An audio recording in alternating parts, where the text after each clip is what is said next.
చాలా బాగా పాడతారు నా కోసం ఒకటి ఏదైనా పాడొచ్చు కదా.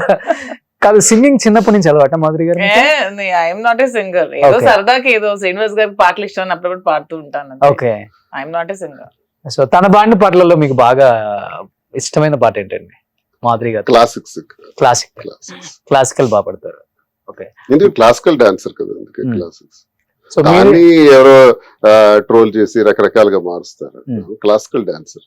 ఓకే, అవును, డాన్స్ క్లాసికల్ చాలా బాగా చేస్తాను. నేను కొన్ని రీల్స్ చూసాను, అసలుకి ఎంత అద్భుతంగా అంటే దాన్ని అదర్ మ్యూజిక్ యాడ్ చేసేసి పాడు చేస్తారు. కానీ ఒరిజినల్ గా వేసే డాన్స్ వేరు, వాళ్ళు యాడ్ చేసే సాంగ్ వేరు. చేసుకుంటే ఎందుకు ఫీల్ అవ్వాలి? ఓకే, సో ఎంత ట్రోల్ చేసుకుంటే అంత ఫేమస్ అవుతాం. వాడు టైం నా కోసం స్పేర్ చేసి వాడు వీడియో మిక్స్ చేసి చేస్తున్నాడు కదా, సో నా గురించి వాడు టైం అక్కడ స్పెండ్ చేస్తున్నాడు. మొన్నే కదా బ్రహ్మానందం గారు చెప్పారు, మన వెనుకున్నాడు మన గురించి మాట్లాడుకుంటాడు, మనం వెనకబడ్డా వాడు ముందున్నాడు. మనం ముందున్నా అంతే కదా. ఇప్పుడు నా వెనక మాట్లాడుకున్నారంటే ఇంతమంది నా వెనక నా గురించి మాట్లాడుకున్నారని నేను ఎంత ముందున్నాను అనుకుంటున్నాను. వాళ్ళే యాక్సెప్ట్ చేస్తున్నారు, ఫార్వర్డ్ ఉన్నారు బాగా.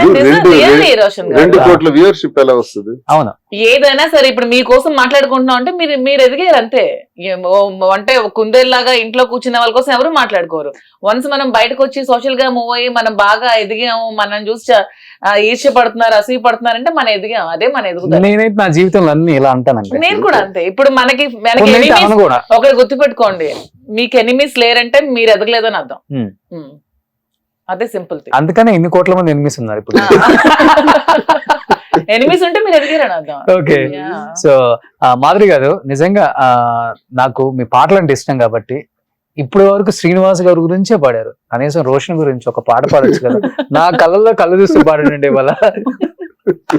ముద్దుగారే యశోద ముంగిట ముత్యము వీడు దిత్తరాని మహిమల దేవకి సూతుడు, మీ కృష్ణుడు అని పాడుతున్నాను. ఓ నేను కాదు, కృష్ణుడు శ్రీనివాస్ గారు.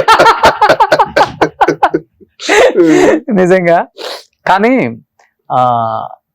ఎవరు ఏమనుకున్నా, ఎవరు ఎలా ఉన్నా మాకు సంబంధం లేదు, మాకు మాలాగే ఉంటాము, మేము ఇదే అని మీరిచ్చిన మెసేజ్ కొంతమందికి గట్టిగానే తగిలింది.